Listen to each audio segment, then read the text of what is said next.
Meus amados irmãos, também aqueles que nos acompanham de suas casas, nós já estamos no último domingo de preparação para o grande tempo na nossa liturgia, o tempo da Quaresma, que é um tempo de conversão, um tempo de mudança de vida. A igreja, que é nossa mãe, meus amados irmãos, nos convida a vivermos bem a Quaresma.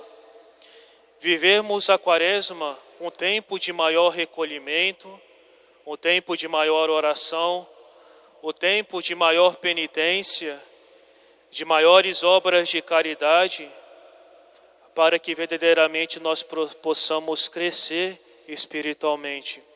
É um tempo de muitas graças que Deus quer nos conceder, meus amados irmãos, o tempo quaresmal, que já iniciamos na quarta-feira de cinzas.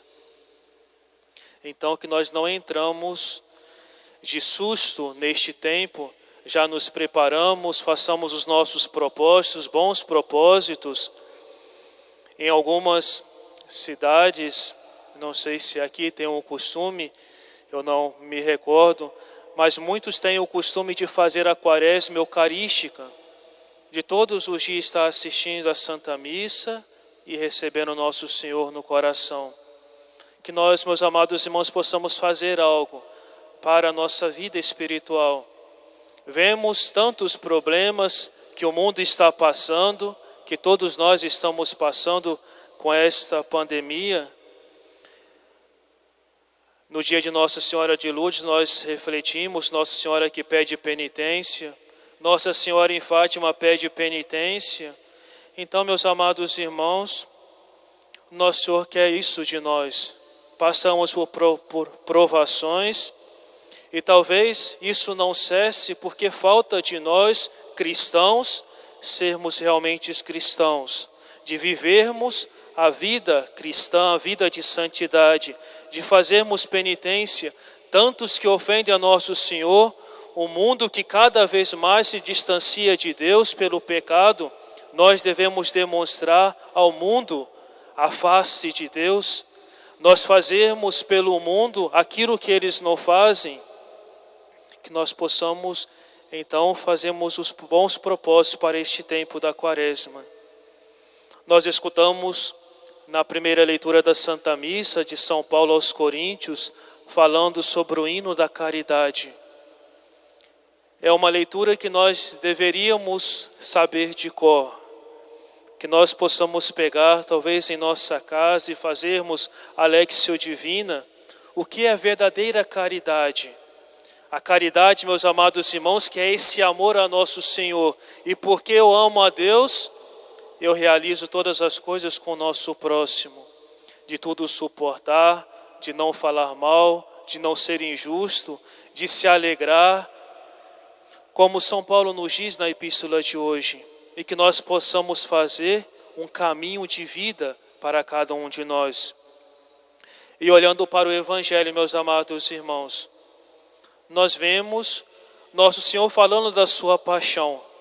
Ele estava subindo para Jerusalém e fala de tudo aquilo que ele iria passar. A crucifixão, a flagelação, seria cuspido, iria ser flagelado, coroado de espinhos e iria morrer. E ao terceiro dia ressuscitaria. Os apóstolos não entenderam isso. Eles tinham um cego, que também era mendigo, estava na beirada da estrada, do caminho, e escuta aquele povo, o alvoroço do povo, talvez escuta a pregação de Jesus naquele momento, mas não sabendo que era Jesus, e ele pergunta o que estava acontecendo. E eles vão dizer que era Jesus de Nazaré. E ele vai dizer com todo o seu coração, piedade, o modo de oração que deve ser de todos nós: Senhor, Filho de Davi, tende piedade de mim. Os discípulos pedem para que ele se calasse. E ele grita mais alto: Jesus, Filho de Davi, tende piedade de mim. E Jesus pede que o trouxessem até ele. Conta-se que ele tinha um manto E neste momento que Jesus chama para ele se aproximar, ele deixa esse manto e pula até Jesus. E chegando a Jesus, como nós escutamos no Evangelho, nosso Senhor vai perguntar: que queres que eu te faça? É claro, era uma pergunta óbvia, que aquele cego queria ver e Jesus sabia, mas queria escutar da sua boca: que eu veja, Senhor. E nosso Senhor vai dizer: então vê. E ele começou a enxergar e seguiu a nosso Senhor. O caminho para cada um de nós, meus amados irmãos. Nós também estamos na beirada do caminho como um mendigo. Estamos cegos pelo pecado. E por isso, como este mendigo, nós estamos presos às coisas deste mundo. Quantas coisas me prendem o meu coração às coisas terrenas. Talvez quantas coisas me afastam de nosso Senhor. E é pedido de nós, meus amados irmãos, a atitude deste cego chamado Bartimeu. A atitude de recorrer a Jesus, de retirar o nosso manto, quer dizer, deixar a vida passada. Eu quero ter uma nova vida. E para isso, eu sei que eu sou fraco e preciso recorrer a quem possa me dar forças. Recorrer a Jesus e dizer com todo o nosso coração, meus amados irmãos: Jesus, filho de Davi, tende piedade de mim. Gritarmos, meus amados irmãos: nosso Senhor sim reconhece o nosso coração, Ele sabe o íntimo do nosso coração, mas Ele quer ouvir da nossa boca. Quero ouvir de cada um de nós aquilo que nós precisamos. Que queres que eu te faça? E que nós possamos dizer a Jesus no dia de hoje e em cada dia da nossa vida, dizer a nosso Senhor com o nosso coração: que eu veja, Senhor, que eu veja a horrível coisa que é o pecado, que eu veja como foi pelo pecado que tu tanto padeceste por mim, que eu veja como no mundo não há mal maior do que o pecado. E Jesus abrirá os olhos da nossa alma para que nós enxerguemos e que nós mudemos de vida. Que nós possamos pedir essa graça, meus amados irmãos, ao nosso Senhor no dia de hoje. Ao mudar de vida, temos a atitude também deste homem que foi curado: seguir a Jesus. Este seguimento de Cristo, meus amados irmãos, é interessante nós olharmos no Evangelho. Jesus subia para Jerusalém. Jericó estava abaixo, era uma subida, era um caminho. Jesus estava indo para a sua morte, para o sofrimento, para a cruz, para a sua morte. Iria entregar a sua vida e depois ressuscitar. É um caminho também que nós devemos fazer.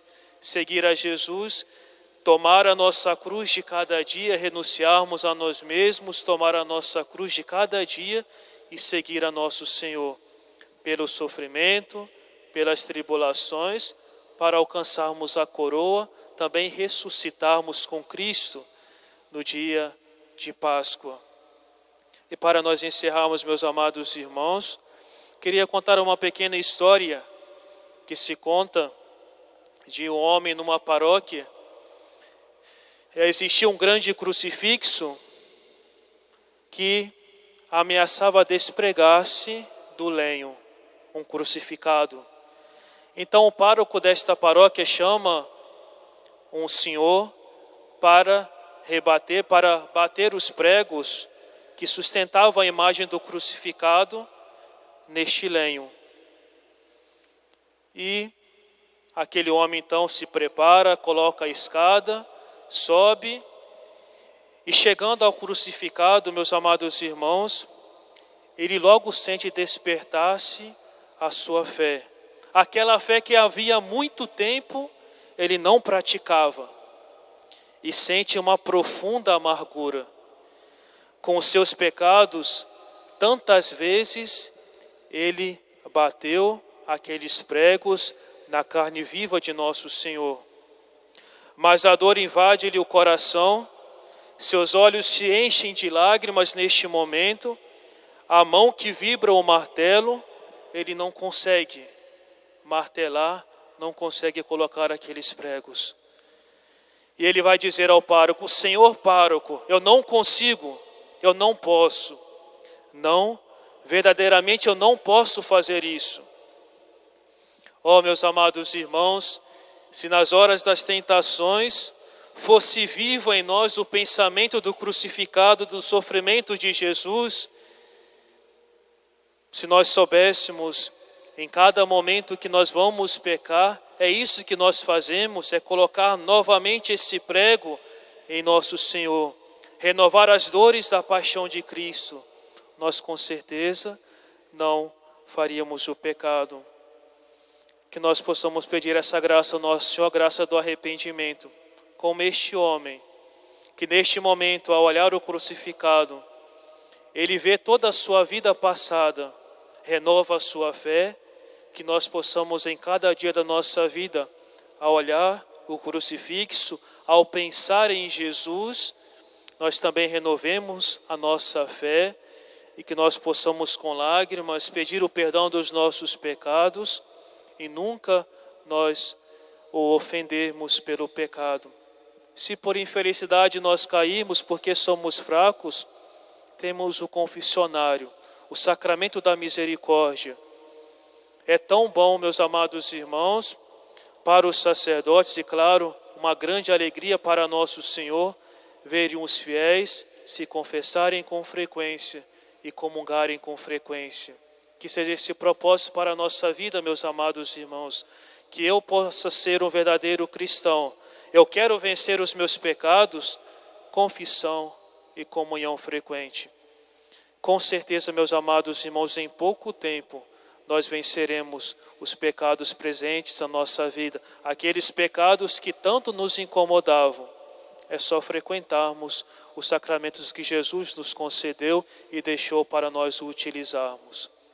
Que Nossa Senhora, nossa Mãe, Mãe de misericórdia, interceda por cada um de nós.